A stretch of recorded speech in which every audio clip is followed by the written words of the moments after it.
Isa pong mapagpalang umagang muli sa ating mga kapatid sa kawan ng Panginoon. At muli, alam po natin ang pagpapala ng Panginoon ay ating tatanggapin sapagkat muli ipapangaral ang kanyang salita. Sa oras na to, isa pong kagalakan na muling maihayag ang salita ng Diyos sapagkat ito'y nagdudulot ng kalakasan, ito'y nagdudulot ng buhay. Kaya muli nating angkinin ang biyaya ng kanyang salita dito sa atin, sa kawan ng Panginoon. Kaya sa oras na to, niling ko po na buksan po natin yung ating Biblia sa unang Korinto, Kabanata 13, talatang 13. Yamang tayo ang mundo ay magdiriwang para sa Valentine's Day, kaya pinili natin ang mensahe natin ay tungkol sa pag-ibig ng ating Panginoon. Ang sabi niya dito, kaya't ang tatlong ito'y nananatili, ang pananampalataya, pag-asa, at pag-ibig. Ngunit ang pinakadakila sa mga ito ay ang pag-ibig. Pagpalain ng Diyos ang pagkabasa ng kanyang salita, tayo po'y manalangin.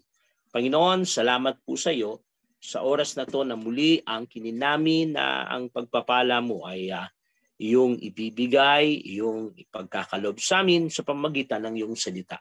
Muli, ang iyong pag-ibig ay sapat para kami ay pagpalain at muli ang kininamin, Panginoon, na sa panambahang ito, ang bawat isa sa amin na makarinig ay mas maidadagdag, Panginoon, para sa level ng aming pagmamahal sa inyo, sa level ng aming pagmamahal sa iba.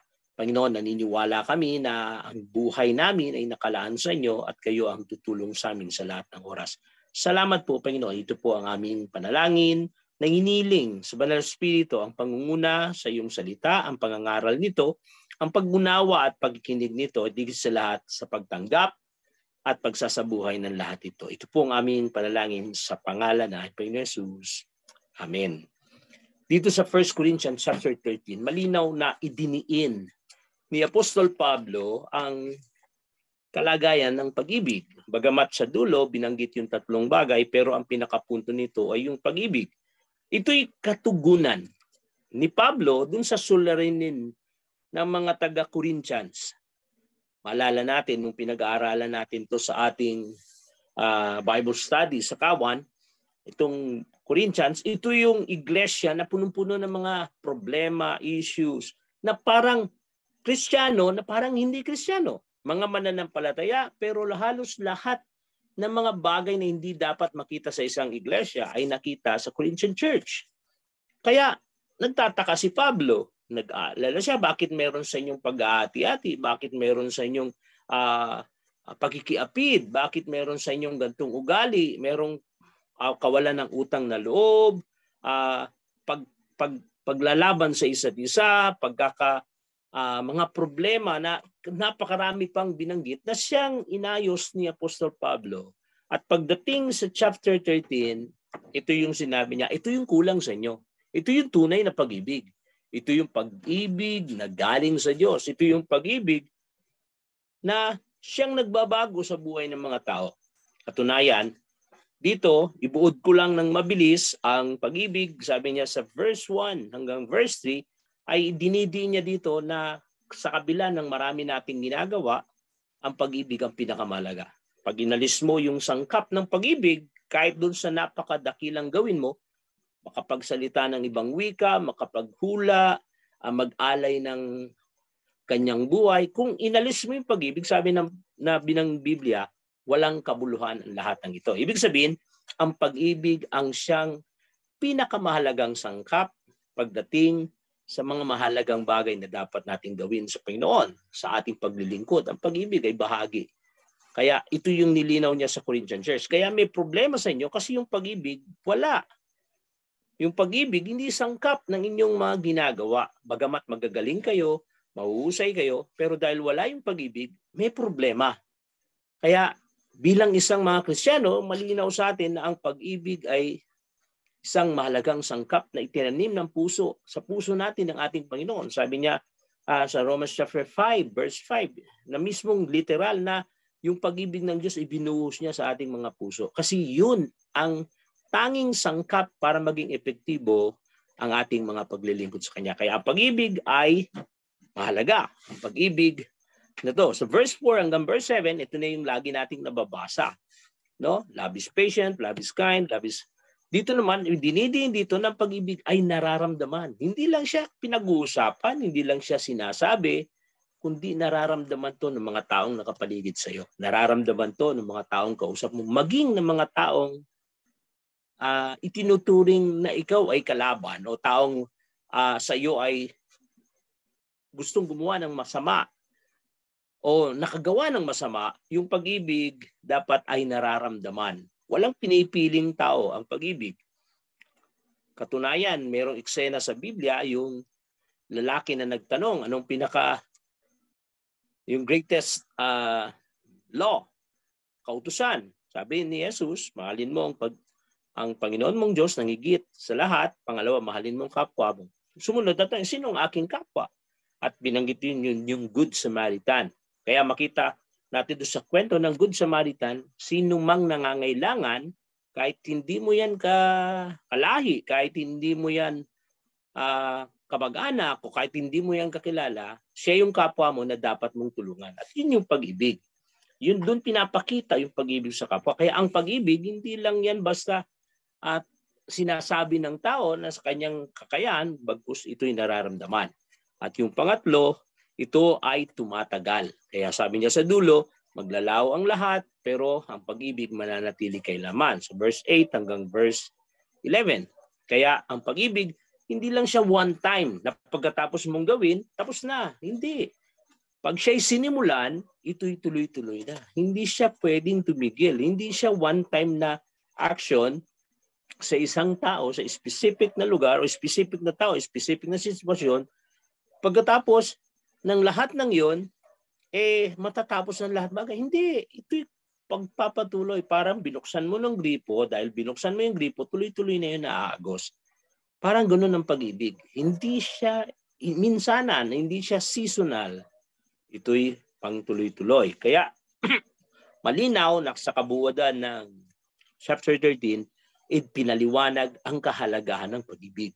Pero maikli lang yung ating mensahe, kaya babanggitin ko yung tatlong bagay sa verse 13 kasi yun lang yung text natin. Gusto ko lang maging maliwanag sa mga membro natin sa kawan na ang pag-ibig ay hindi lang basta-basta. Ito'y napakahalaga. At bakit ito naging napakahalaga?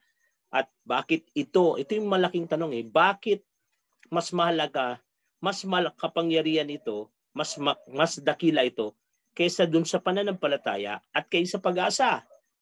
At ipaliwanag ko lang ng konti kung ano yung pananampalataya, ano yung pag-asa, at ano yung pag-ibig. Kanina nakita natin yung outline ng 1 Corinthians 13. Ngayon naman, yung outline nung verse 13. No? Faith. Ano ba yung faith? Ano ba yung pananampalataya?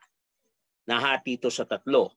Una, ito yung mga impormasyon na galing sa Biblia na naintindihan natin patungkol sa ginawa ng Diyos sa atin. Kumbaga, ito yung gospel. No? Sa Old Testament, ito yung kautusan. Ito yung katuruan ng Panginoon na ibinigay sa mga Israelita. Kaya nung maintindihan nila kung ano yung standard ng Diyos, yung kagustuhan ng Diyos, pinilit nilang sumunod sa pamamagitan ng pananampalataya dahil sa nabasa nila, dahil sa narinig nila na sinabi ng Diyos sa kanila. At yun yung pananampalataya, knowledge, formasyon na iyong pinaniwalaan. Pangalawa, hindi lang siya knowledge, kundi decision. Pagkatapos mong maintindihan yung knowledge, paano mo itong ginawa, paano mo itong isinabuhay. Yung unang dalawa, yung knowledge at decision, ito yung saving faith. Ito yung saving faith na nabasa mo, sabi sa Romans, na faith cometh by the hearing of the word of God. Na nung marinig mo, nung malaman mo, ito yung naging knowledge. Pero yung knowledge na yun, gumalaw ang banal spirito, kaya tinanggap mo yung informasyon na yun. Yun yung faith and repentance.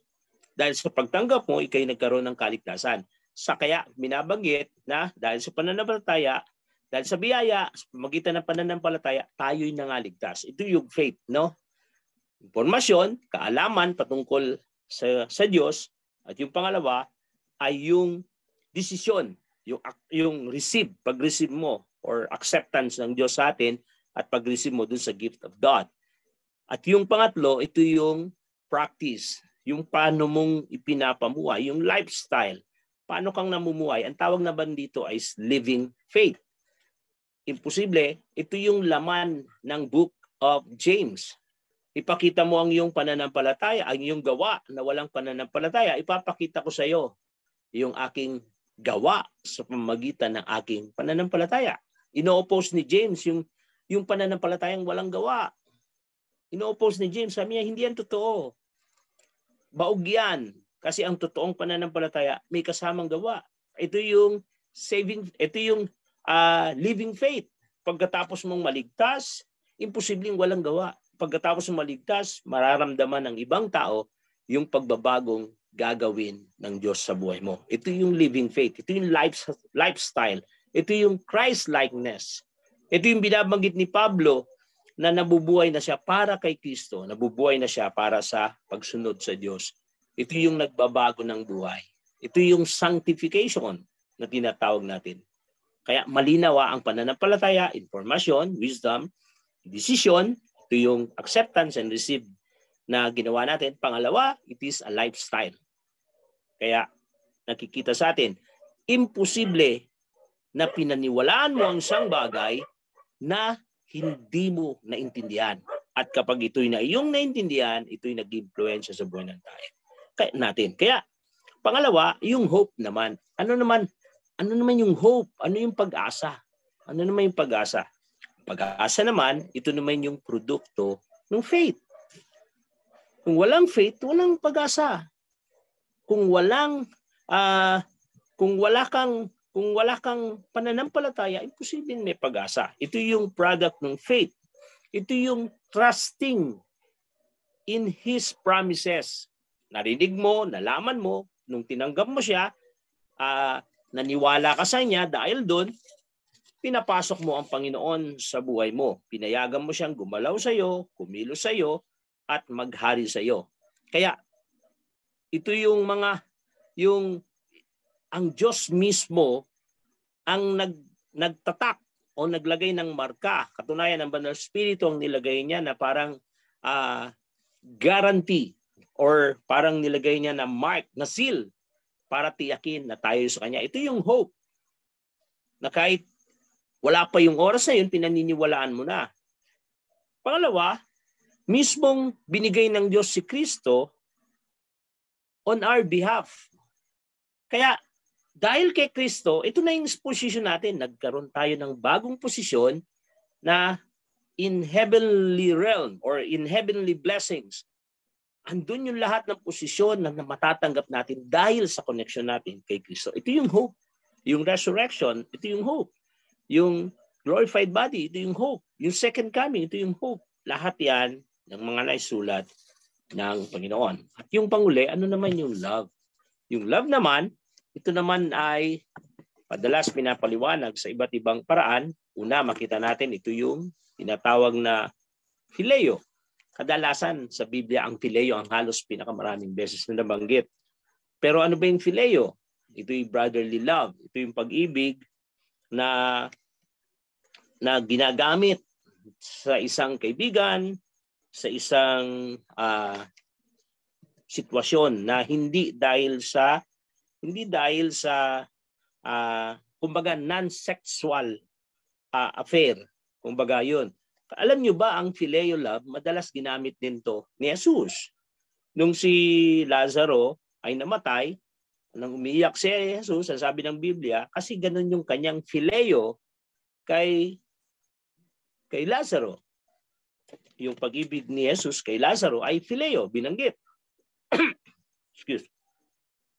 Pagkatapos, maalala rin natin nung sa John 15, nung sinabi ni Jesus na siya yung vine at tayo yung branches, pagdating nagkaroon ng transition sa kanyang pagsasalita, ngayon tinuturing ko na kayong kaibigan. Hindi na kayo ganito upang maintindihan niyo yung aking mga layunin. Ginamit yung word na phileo. Na mismong si Jesus ay may phileo sa kanyang mga alagad. may pagmamahal sa kanyang mga alagad. Kaya hindi porket ang phileo brotherly love hindi na to pwedeng gamitin sa Diyos. Maraming pagkakataon ginamit ng Diyos yung salitang phileo. Ang ibig lang sabihin nito, yung connection ng magkaibigan, connection ng nagmamahalan. At yun yung phileo, no? Kaya pangalawa, yung tinatawag na storge or sa ibang salin ay stergo or marami pa. Ito naman yung relatives, relasyon ng magkapatid, relasyon ng magmagulang. Ito yung relasyon ng magkamag-anak, no? At dito rin sa storge, ito'y kadalasan yung nararamdaman ng isang ina sa kanyang anak. Ito yung tinawag. Kasi sa English word, isa lang, love. Sa Tagalog, isa lang, pag-ibig. Pero sa Greek words, may iba-ibang klase ng tinatawag na love. Kaya ito yung binabanggit natin. At dito, makita natin dito yung pag-ibig dahil dun sa kaugnayan. At yung isa pa, yung tinatawag na eros. Hindi ako nagkakamali, parang ilang beses lang binanggit ito, yung word na eros sa Biblia.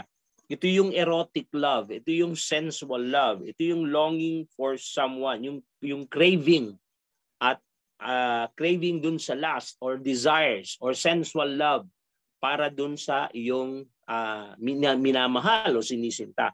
Kaya yung sensual love ay hindi siya ginamit ng Panginoon. At yung isa ay yung madalas na pinaka-greatest love, yung unconditional love, yung tinatawag na agape love, no?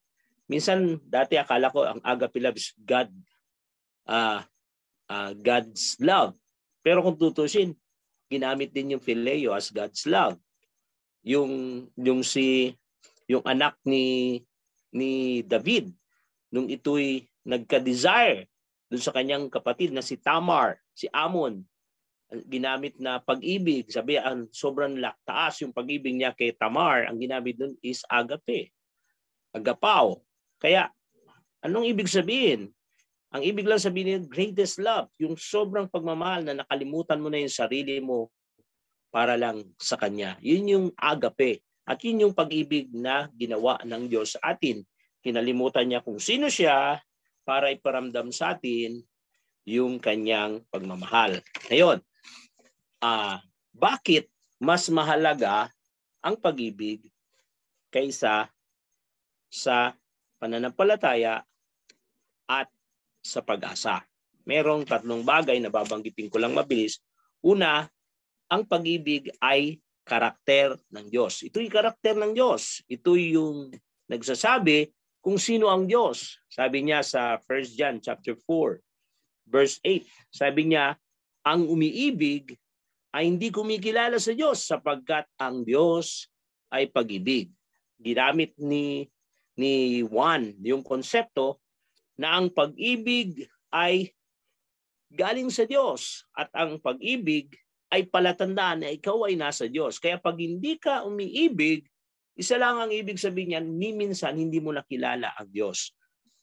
Alam niyo po, ang pag-ibig, ito yung kapangyarihan ng Diyos. Sabi niya dito, ito'y eternal. Bakit?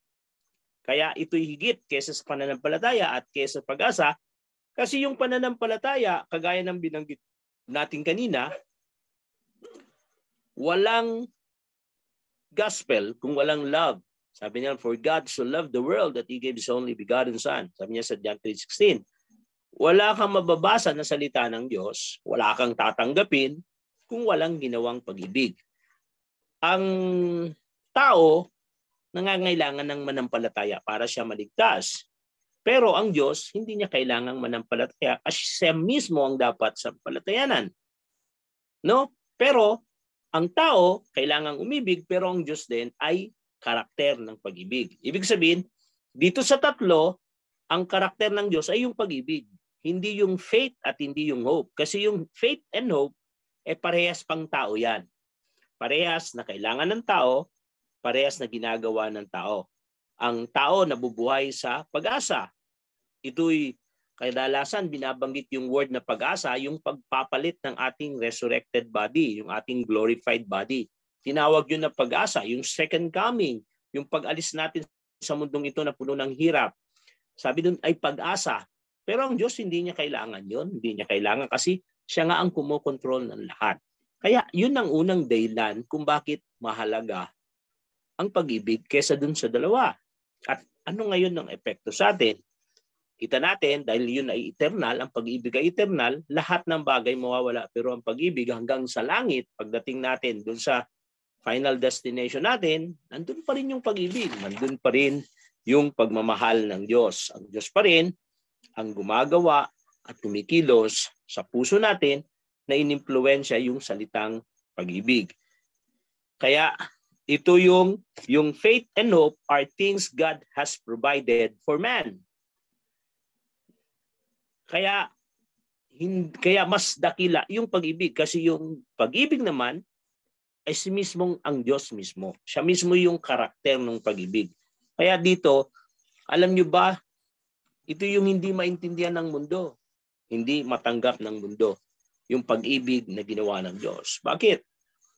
Ang mundo sanay na kaya mo lang mamahalin isang tao kasi meron siyang ginawang mabuti sa iyo.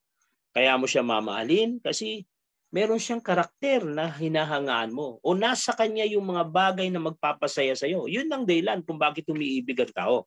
Dito sa darating na Valentine's Day, asahan mo ang puno dyan, mga hotel, puno dyan, yung mga pasyalan, restaurant, mga dating site.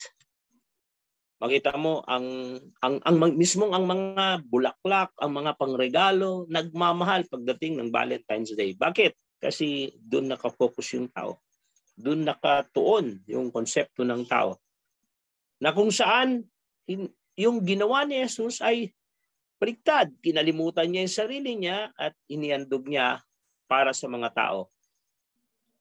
At yun yung hindi maintindihan ng mundo. Kasi yun nga ang kalakaran ng mundo. Mamahalin ka lang kapag may nagawa ka. Kaya yun yung paraan na ginawa ng Diyos na pinaranas niya yung pag-ibig.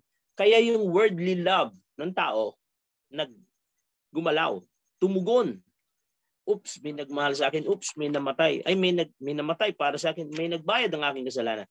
Kaya gumalaw yung worldly love, yung pag-ibig ng tao na napakababaw. Pero pagkatapos niyang matanggap yung pag-ibig ng Diyos, ang sabi ng Biblia, binuhos ng Diyos yung kanyang pag-ibig. Yung worldly love, pinalitan ng Diyos ng pag-ibig na galing sa Diyos. Pag-ibig na nagmula sa puso ng Diyos. Kaya yung pag-ibig mo, aking kapatid, hindi na yan yung pag-ibig na gawa ng mundo na kaya mo lang mahalin yung mga nagmamahal sa iyo, yung mga mababait sa iyo, yung mga nakikinabang ka sa kanya. Hindi na ganun. Kahit sinong taong makita mong nangangailangan, natitiyak ko sa iyo, biglang pipintig yung pag-ibig sa puso mo na kahit hindi mo kilala ang tao, tutulungan mo. Kahit na may galit ka sa taong yun, pag nangailangan yun, tutulungan mo. Yan ang pag-ibig na nilagay ng Diyos sa atin. Yan yung grace. Yan yung hindi maintindihan. Kaya nga ang grace tinawag na unmerited favor. Hindi karapat-dapat pero ibinigay. Kasi mahirap intindihin talaga kung ano ang pag-ibig. Katunayan, ang isang meaning ng grace, kapag ibubod ko dun sa mga message ko dito sa Cagayan, ipinakita ko na ang grace ay pagpapakita ng karakter ng Diyos towards man. Ito yung expression ng God's character. Ito na yung grace. At makita natin yung kanyang pagiging gracious, kanyang magiging merciful, yung kanyang karakter. Kaya yun yung meaning ng grace. Pinakita mismong karakter ng Diyos. At yun yung pagmamahal. No? At yung pangalawa, yung system na ginamit ng Diyos paano maligtas ang tao. Yun yung grace. Hindi sa paraan ng works, kundi sa paraan ng biyaya. Binaliktad. Dati, kailangan mo magtrabaho para ka maligtas. Ay doon, binaliktad, kailangan mong tanggapin muna yung pagpapala, tapos susunod yung trabaho. At yun yung grace. Nauna na yung pagpapala. Kaya yun yung bagay. Pangalawa, bakit mahalaga ang pag-ibig kaysa dun sa dalawa? Kasi Love can do everything. Ang pag-ibig, ang sabi doon, ay makapangyayari na magawa ang maraming bagay. Ito nga yung sabi ni Balagtas na hamakin ang lahat, masunod ka lamang. Kayang kumontrol ng pag-ibig. Ang pag-ibig, kaya niyang kontrolin yun sa tao. Katunayan, ang pag-ibig ay isang modelo. Sabi niya sa John chapter 15, verse 13. Sabi niya, walang pag-ibig na higit pa kaysa pag-ibig ng isang taong nag-alay ng kanyang buhay para sa kanyang mga kaibigan. Makita natin na mismong buhay niya, inialay niya para sa kanyang mga kaibigan. Ito yung sinabi ni Jesus na tinutukoy niya yung sarili niya na wala nang higit pa. Bakit? Kapag mahal mo yung isang tao, mismong buhay mo kaya mong ibigay. Kapag mahal mo yung isang tao, mismong oras mo kaya mong ibigay. Mismong bagay na mahirap sa iyo, pipilitin mong gawin para mo ibigay. Ang pag-ibig, hindi yan nakakapagod. Sa tuwing ginagawa mo yan, ikaw ang nasisiyahan. Sa tuwing ginagawa mo yan, ikaw yung nagkakaroon ng kasiyahan, ng satisfaction, ng contentment. Katunayan, pag hindi mo nga yan nagawa, doon ka makakaramdam ng pagsisisi, doon ka makakaramdaman ng pagkukulang. Sabi niya pa sa Romans chapter 5, verse 6, sabi niya sa Romans 5 verse 6, sapagkat doong tayo'y mahina pa, namatay si Kristo sa takdang panahon para sa mga makasalanan. Tingnan niyo namatay si Kristo nung tayo mahina pa, ibig sabihin, wala pa tayong kakayahan na sumunod sa Diyos. Pangalawa, tayo ay makasalanan pa. Sabi doon, namatay si Kristo para sa atin. Mahirap mangyari, verse 7, ialay ninuman ang kanyang buhay alang-alang sa isang taong matuwid, kahit na maaring may mga has na gumawa nito alang-alang sa isang taong matuwid.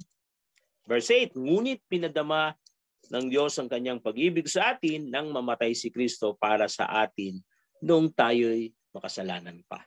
Kaya ang ganda nung sinabi ni Pablo na mismong si Jesus ang gumawa. Ito yung grace. Ginawa ni Jesus yung bagay para sa atin.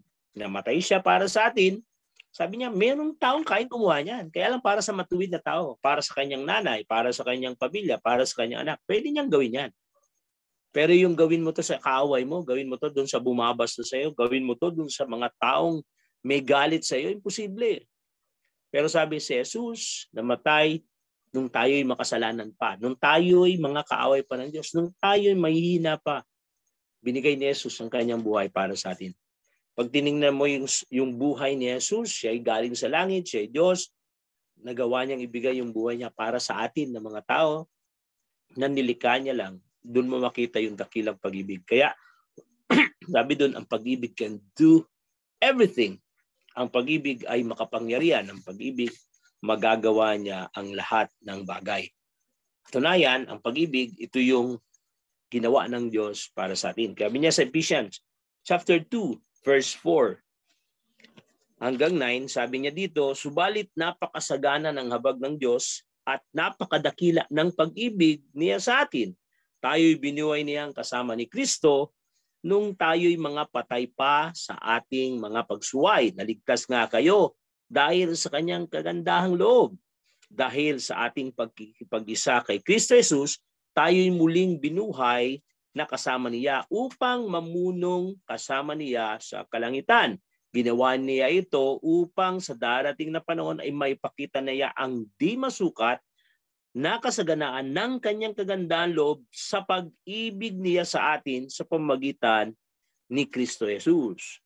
Sabi niya, sapagkat dahil sa kagandahan loob ng Diyos, tayo'y naligtas sa pamamagitan ng pananampalataya at ang kaligtasan ito'y kaloob ng Diyos at hindi sa pamamagitan ng inyong sarili.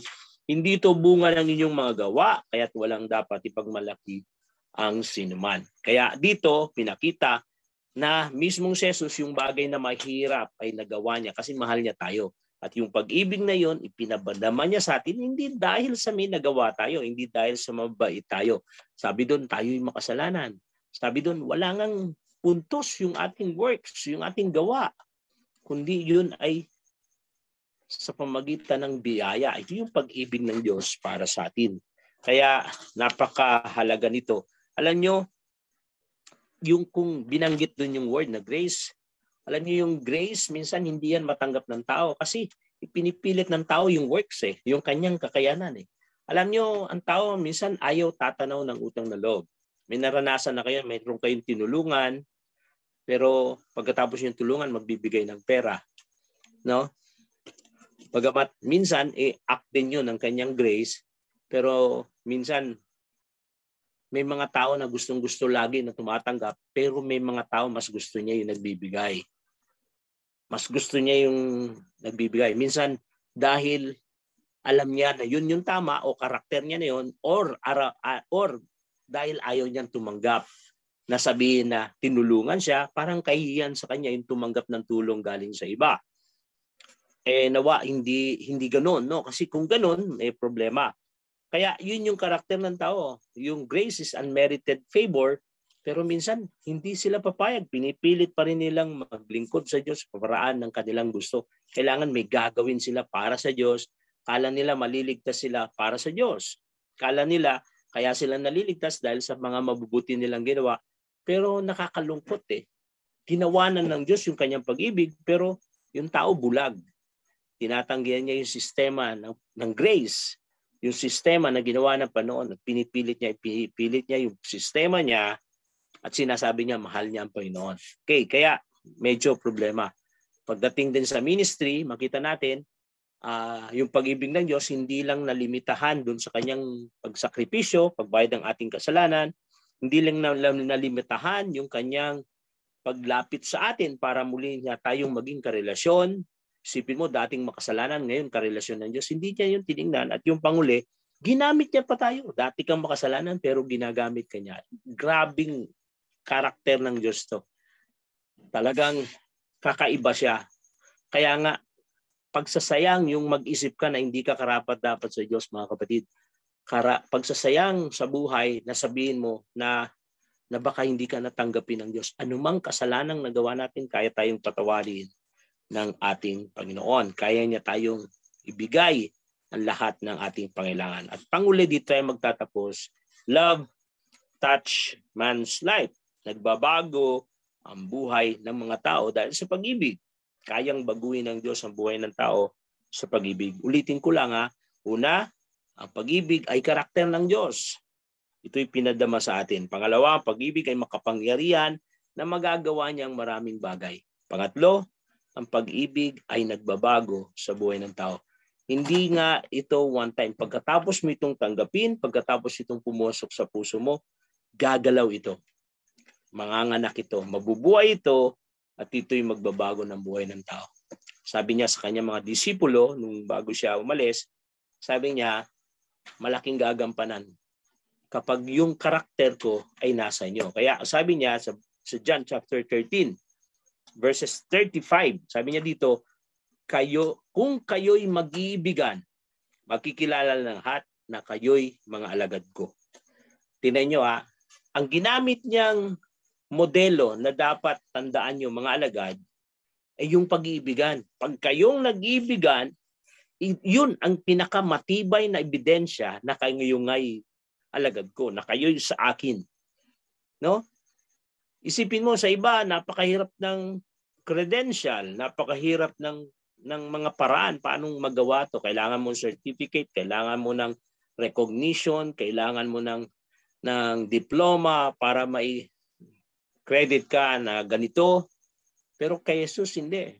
Pagkatapos mong manampalataya, kapag in-exercise mo yung pag-ibig sa kapatid mo, sapat yun para gamitin ka ng Panginoon at maniwala sila sa iyo. No? Napakahanga-hanga. Sa Galatia 2:20, ito naman sabi ni Apostol Pablo, hindi na ako nabubuhay ngayon, kundi si Kristo na ang nabubuhay sa akin, at habang ako'y nabubuhay pa sa katawang lupa, mamumuhay ako sa pananalig sa anak ng Diyos na umibig sa akin at nagandog ng kanyang buhay para sa akin. Sabi niya doon sa Galatia na sabi ni Pablo, kung ako may buhay, hindi na ako mabubuhay sa akin. Hindi na itong mahalaga. Hindi na ang buhay kong pag-uusapan natin. Kundi ang buhay ko ay para sa Diyos na. Bakit? Kasi naramdaman ko yung pag-ibig niya sa akin. Naramdaman ko mayroong itong Panginoong Yesus ay inialay niya yung buhay niya para sa akin. siya'y namatay para sa akin upang ako'y bigyan ng bagong buhay. Kaya ngayon ako'y narito na sa buhay na to, gagawin ko naman ang lahat para sa Kanya. Kita niyo yung kapangyarihan ng pag-ibig. Kaya niyang baguhin ang tao. Si Pablo, kung titusin, very serious to eh. Hindi siya papayag na mahigitan siya. Kaya sabi niya, dun sa mga kalinya ko, akong pinakamagaling. Pagdating sa pangangaral, pinipilit niya. Pagiging apostol, pinipilit niya. Pero ang motivation niya, kaya mas naging dakila siya sa lahat ng apostol. Kahit huli siyang ipinanganak, sabi niya, abnormal yung kanyang pagkasilang kasi late naman. Tagal nang wala si Jesus nung tinawag siya. Katunayan, pinersecute niya pa ang iglesia. Pero sabi niya, kahit ganun, pinili niya pa rin ako. At dahil doon, mas magmamahal ako ng lubos para sa Kanya. Parang sinabi ni Jesus kay Simon na Pariseo, nung siya'y pumasok, tapos biglang may babaeng nagugas ng paa ng Panginoong Jesus, question nila yung babae, sagot ni Jesus, doon sa nagbuhos ng alabaster jar, sabi niya kay Simon, ba't huwag niyong, yung babae, nagugulimahanan siya. Pinagtanggol ng Diyos ni Jesus yung babae, pero sabi niya kay Simon, merong pinatawad sa maliit na alaga at may pinatawad sa malaking alaga. Sinong maglilingkod ng tapat sa tingin mo? Sabi ni Simon, yung pinatawad sa mas malaking alaga. Sagot ni Jesus sa kanya, tama ka sa sinabi mo. Parang sinabi niya, Simon, kaya hindi mo ako napaglingkuran, akala mo wala kang kasalanan at akala mo wala kang utang na loob sa akin. Pero ang babaeng to, nakita niya ang kahalagahan nung kaligtasan na tinanggap niya. Kaya maging ang pinakamahalaga sa kanya, kaya niyang basagin para sa akin. Kaya ang pag-ibig, gumagalaw yan. Kumikilos yan. Kaya ang isang taong tanong minsan sa akin, paano bang nagmamature ang Christian? Paano ba siyang, minsan akala kasi natin merong schooling, may sequence, merong may magic o may hocus-pocus. Wala. Ang isang matured Christian ay yung grabe ang pagmamahal sa Panginoon. Yun lang kasimple. Mas mahal mo ang Panginoon kaysa sa sarili mo. Mas mahal mo ang Panginoon kaysa sa oras mo. Mas mahal mo ang Panginoon kaysa sa ambisyon mo. Yun ang pinakasimple at natitiyak ko marami kang magagawa para sa Panginoon.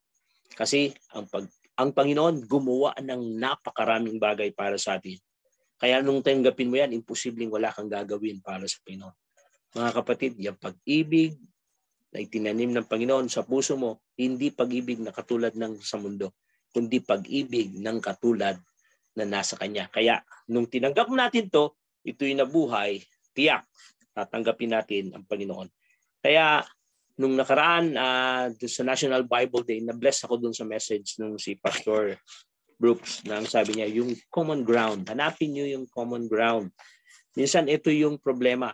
Napakarami, naniniwala tayo na maraming tao pa ang kailangan makarinig ng salita ng Diyos. Maraming tao pa ang kailangang maintindihan yung plano ng Diyos. Pero ang tanong, paano mangyayari na makalapit tayo sa Kanya at masabi natin yung plano ng Diyos? Yun yung problema. Kasi dahil dun sa division, dahil dun sa differences, dahil dun sa pagkakaiba, umahanap tayo ng tiyempo na itong masamang taong to, itong tao na to na kakaiba sa paniniwala natin, na nandun sa maling katuruan, pupunta sa iyong iglesia, sa church, pagkatapos biglang atin, tapos hingi ng Bible study sa bahay at doon ka pala makapagturo. Yun yung problema. Yun yung napaka-imposible or napakabihirang mangyari dun sa taong yun. Kaya kung yun yung hinahanap natin, naghahanap ka ng bagay na malaking bagay na imposibleng makita. Sabi ng preacher is, yung common ground ay maghanap ka ng kahit maliit na bagay na pagkakaparehas nyo. Maliit na bagay na pagkakatulad nyo at doon ka magsimula. Makakapasok ka sa Kanya, hindi siya masasaktan, mararamdaman niya, magkakampi kayo, kasi kadalasan minsan pagpasok natin ng salita ng Diyos, ang naramdaman agad ng tao, kaaway siya. Ikaw naman yung parang antagonist and protagonist. Parang ikaw good, siya evil. Parang ganun agad yung dating. Pagpasok pa lang natin sa bahay, Alam mo kapatid, pag di mo pinagsisihan, iba na yung dating agad sa kanya. Asahan mo, walang madidevelop na relationship at dahil walang na-develop na relationship, imposibleng kumilala siya sa Panginoon. Mga kapatid, unahin natin ang pag-ibig. Unahin natin ang pagmamahal sa Diyos. Unahin natin ang pagkalaw. Ang pagtulong ng Diyos sa atin ay yun yung maramdaman nila, yung tulong na gagawin natin sa Kanya. Kaya sa bagay na yun, makita natin, mapaparamdam natin, maniniwala siya sa Diyos. Bakit? Naramdaman niya yung pag-ibig eh. At yung pag-ibig na yon ang magtatanim sa puso ng tao para magbago. We are ambassadors of Christ. As ambassador, hindi tayo nag-create ng division. Bagkus, gumagawa tayo ng paraan para ilapit sila sa Panginoon. Ang pag-ibig lang ang pinakamalaking epektibo, pinakamalaking bagay na makapagpapalapit sa kanila sa Diyos. Dapat maramdaman nila yung pag-ibig. Alam niyo sa New Testament, yan ang naging napakalaking factor kung bakit marami ang na-convert sa Kristyanismo. Samantalang makapangyarihan ng Romans. Halos pagdating ng AD 300, 4th century, halos karamihan ng kalahati ng Christians na. Bakit? Dahil sa nakita nilang kakaibang pagtutulungan, kakaibang pagmamahalan, kakaibang pagmamalasakitan. Yung sobrang pag-ibig sa Diyos. Kaya sa ating pagtatapos, mga kapatid, nakita natin ang pag-ibig ay napakalaga. Huwag nating sabayan ang Valentine's Day sa definition ng mundo. Ang definition ng pag-ibig ng Diyos, yun ang dapat ang ating isabuhay sa mga okasyon ng tulad ng Valentine's Day. Pero ang mundo kasi ang kanilang pag-ibig tuwing occasional, no? Tuwing Valentine's Day doon mo'y paramdam sa Kristiyano ang pag-ibig ibinuhos ng Diyos sa puso mo kaya lahat ng galaw mo punong-puno yan ng pag-ibig. Araw-araw Valentine's Day sa iyo, sa inyo. Kaya kita natin ang pag-ibig ay karakter ng Diyos. Kaya ito'y eternal, kaya mas dakila ito kaysa sa faith and hope.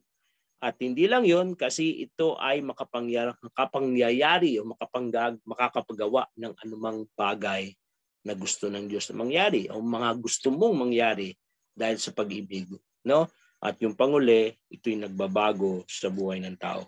Sa ating pagtatapos, mga kapatid, ang kapangyarihan ng Ebanghelyo ay pinanganak sa ugat ng pag-ibig.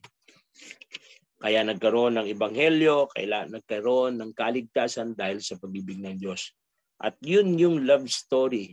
Ang gospel ay love story ni Jesus.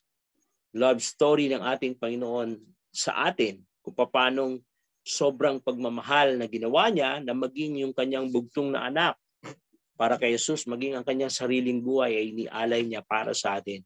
Yun yung love story ng Panginoon. At yung love story na yun, hindi mahirap ipangaral. Hindi mahirap ipaliwanag. Hindi mahirap. At yung love story na yun, wala yung kaparehas. Wala yung kaparehas. Kakaibang pagmamahal yun. Sabi niya doon sa Romans 5, kung meron mang gagaya, ginawa mo yun doon sa mga taong, mga kaibigan mo, mahal mo sa buhay, kakilala mo. Si Jesus hindi. Ginawa niya sa lahat ng tao, lalo na sa mga makasalanan. Kaya, mga kapatid, kailangan nating iparamdam. Alam niyo ang pag-ibig, kumbaga sa COVID, natakot tayong mahawa, kaya nagmamas tayo, nagkukulog tayo sa bahay, nagtitake tayo ng vitamins, kasi ayaw nating mahawa ng COVID. Pero alam niyo ang pag-ibig ng Diyos, contagious siya. Mas nakakahawa siya. Kailangan mo lang langhapin, kailangan mo lang damahin, kailangan mo lang lapitan, kailangan mo lang papasukin sa puso mo. Once na kumontrol siya sa puso ng tao, makita mo magbabago ang tao dahil sa pag-ibig na to. Mga kapatid, lahat ng tao gusto niyang maramdaman na mahal siya. Lahat ng tao gusto niyang maramdaman, tanggap siya. Kaya yung tatlong yun, approval ay yung love, acceptance, yung mga bagay na to, pwede mong ibigayan. Kasi yan din ang tinanggap natin sa Panginoon. Hindi pa tayo karapat-dapat, tinanggap tayo ng Panginoon. Hindi pa tayo dapat mahalin, minahal tayo ng Panginoon. Yung love, kahit anong klaseng tao yan, kahit masama yan, pwede mo yang mahalin. Acceptance, pwede mo yang tanggapin. Kahit hindi mo pa gusto yung buhay niya, pwede mo siyang tanggapin. Pero yung word na tanggapin, tanggap mo siya bilang ganun, bilang makasalanan. Hindi natin sinasabing kinukonsente. Kasi ang evangelism or ang pangangaral ng salita ng Diyos o pagpaparamdam na mahal siya ng Diyos, hindi pag-compromise, hindi pagbaluktot sa turo ng Panginoon. Kundi kaya mo lang tanggapin na dati ganun ka rin, na alam mo, pero alam mo, balang araw magbabago siya. Parang ganun. Kasi kung ang kaya mo lang tanggapin yung kaparehas mo, imposibleng makapangaral tayo ng salita ng Diyos. Imposibleng maramdaman ng ibang tao yung pagmamahal na itinanim sa atin ng Panginoon. Hindi naman itinanim ng Panginoon yung pag-ibig niya sa atin nung tayo mababait na. Hindi. Katunayan, nung tayo mga makasalanan pa.